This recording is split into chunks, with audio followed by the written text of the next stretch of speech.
Parents gave me $3 and a goodbye, so I bought the airline they flew my sister on. It was meant to be our first real family trip in what felt like forever. After 10 long years of being the afterthought to every one of my sister's big moments, I let myself hope, just a little, that maybe this vacation could be a fresh start. A reset. A chance to actually feel like part of the family again. Turns out, I couldn't have been more wrong. But before I dive into all that, let me say this, I've noticed the channel's been slowing down a bit lately. If you're here and you like these stories, hitting that subscribe button is the easiest way to show support. It's fast, it's free, and it really helps keep this community growing strong. By the time we got to the airport, the whole terminal was alive with noise, kids hauling luggage half their size, overhead announcements bouncing off the walls. I held onto my small backpack, the one I'd packed carefully with all the things I thought I'd need for a nice beach getaway. My parents were walking ahead, Mom chatting away about the spa appointments she booked, while Dad kept tapping and swiping on the travel app like it was a puzzle he had to solve. Then came Sophie, my older sister, the favorite. She walked through that terminal like it was hers, trailing her fancy Louis Vuitton suitcase and sipping on one of those iced caramel lattes like she was on a fashion shoot.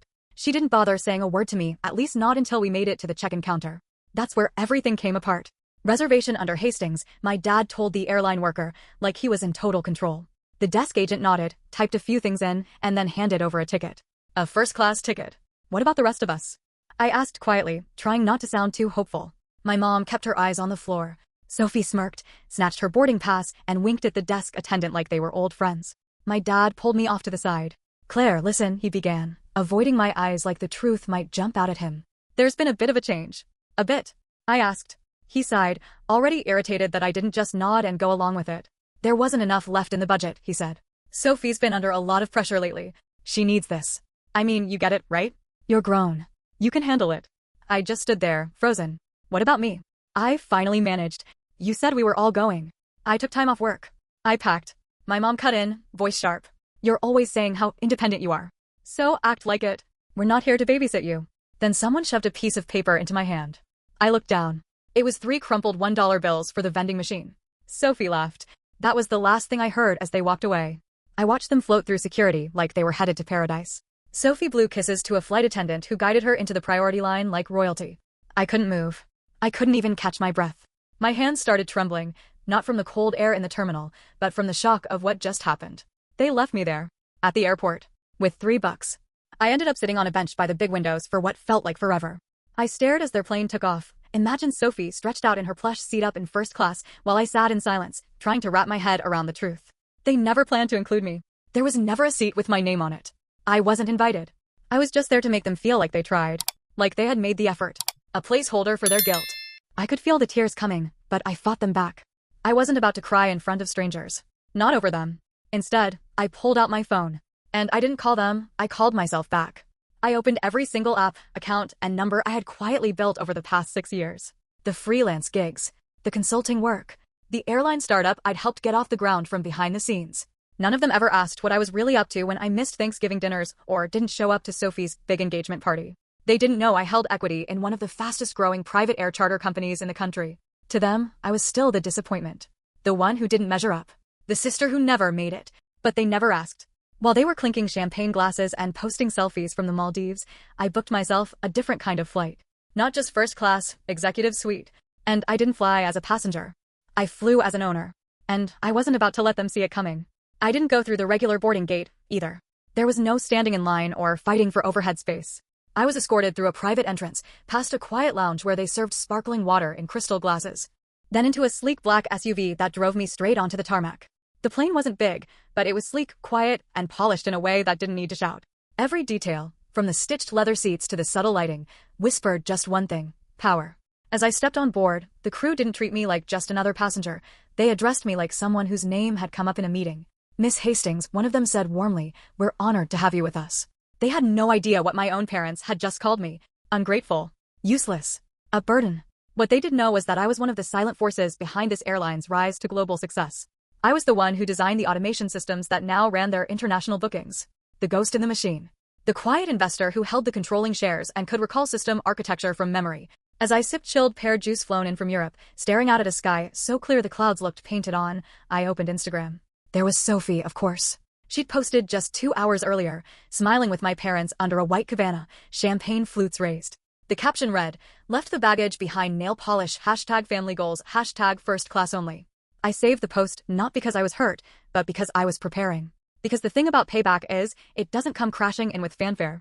It simmers quietly. It moves through silk-line strategy and polite conversation. It waits for its moment. And I had just crafted mine. By the next morning, I was wheels down in Doha, not for a beach getaway, but for a private meeting. One with a key client of our airline, a royal family. A connection Sophie would sell her last name to get near. I wore a fitted white dress, understated diamond studs, and heels sharp enough to cut glass. The look wasn't showy, it was strategic. Enough to command attention without begging for it. This meeting wasn't about routine numbers. It was about control. "Are you ready to take the reins completely?" the sheik's advisor asked me, straight to the point.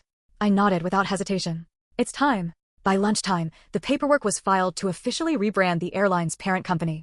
The one that operated more than 20 private jets, including several Sophie had casually mentioned as future honeymoon options in her Pinterest boards and brunch selfies. I also locked down the booking system. From that moment on, no reservation could be confirmed without my direct approval. Back home, my parents were still in the dark. They assumed I'd gone crawling back to my tiny apartment, tail tucked between my legs. A few days later, my dad left a voicemail. "You better not stir up trouble. Sophie's wedding is next week. Don't embarrass yourself showing up in one of those sad thrift store dresses." I didn't call back. Instead, I finalized the embroidery detail for the jet Sophie and Grant had just unknowingly booked for their honeymoon. The custom script on the cabin wall would read, "Enjoy the flight, from the baggage you left behind." But I wasn't done. Not yet. I made one final call to the concierge team that managed our elite travel desk. My voice was calm. "Block all Hastings bookings until they're cleared through my office," I said. Not even an hour later, they rang me back. "Ma'am," the concierge said. "Someone just tried to confirm a return flight from the Maldives. Sophie Hastings." The system flagged it. Mr. Grant Delaney's name was on the ticket. "Tell them the system blocked it," I said, steady. Silence. "Would you like us to offer a backup itinerary?" I smiled. "No. Let them wait." That's when my phone lit up. Sophie, for the first time in 2 years. She was actually calling me. I watched it ring. Let it go. Then a text came through. "Why would you ruin my honeymoon? You're jealous. You've always been pathetic." What she didn't know, what she couldn't know, was that I was flying over their luxury resort at that exact moment. Espresso in hand, glancing down at the island where she was posting pictures. The same plane she had posed in front of last week now had my name engraved right under the cockpit window. They ditched me with 3 wrinkled bills at the airport. I left them with silence. And a lesson that was still playing out. By the next day, the whole disaster had gone viral. Turns out, a travel blogger happened to be staying at the same 5-star resort. They caught the entire scene on camera. Sophie, red-faced and flailing her arms, was shouting at the concierge. Grant stood nearby looking miserable, arms full of their overpriced Louis Vuitton bags, trying to shrink from the scene. The blogger's caption? "This influencer just found out her private jet was permanently grounded by her sister." I never asked for any of it to go viral. I didn't need to. Somehow, the universe just decided it was time for the truth to catch up. That night, for the first time in over 2 years, my parents actually called me. Dad's voice came through the line dull and strained, like life had finally worn him thin. "We had no idea you were doing so well," he said. I stayed quiet. Then my mom's voice came in, shaky and unsure. "Sophie's devastated," she said. "She says that you sabotaged her wedding gift." I leaned against the cool marble countertop in my penthouse kitchen, staring down like their voices were coming from some far-off planet. That silence between their words, it wasn't about guilt. It was exposure. They weren't broken up over Sophie's ruined honeymoon. They were embarrassed. The story had spread fast. The resort had already flagged them as high-risk guests after Sophie tried to bully the flight crew. Her followers had started turning on her. The girl who used to brag nonstop about jet-set glamour was now being dragged as the sister who strong-armed her way into first-class nothing. "We never meant to hurt you," Dad said. Then he trailed off. "You just weren't." "Weren't what?" I asked, keeping my voice calm. He didn't answer. "Not valuable? Not polished enough for the first-class photo ops?" Then came more silence. "We thought if we pushed you," Mom muttered, "you'd eventually turn into something." I took a long breath, steadying myself. "I did become something," I told them. "Just not for you." Then I ended the call. The next day, I walked into a gala in New York City, an event hosted by the very same airline my family once mocked me for flying economy on. That night, I was honored for my work in aviation logistics. My name was printed on the invitations, engraved on the glass trophies, and whispered across tables filled with high-profile investors and power players in sleek suits. Meanwhile, back home, my parents couldn't even scrape together rent. But oddly enough, that wasn't the moment I knew I'd truly won. That came a few weeks later, at Sophie's bridal shower, version 2. My parents had thrown together a smaller dinner for her at their house, trying to piece things back together. They invited a mix of extended relatives, a few nosy neighbors, even that old florist Sophie used to babysit for. Pretty much everyone came, including me. But I didn't show up alone. I walked in next to my husband, the real reason I'd been flying private. The quiet billionaire who ran 3 aviation tech companies. The same man they once dismissed as a rebound fling, back when we met after my first IPO.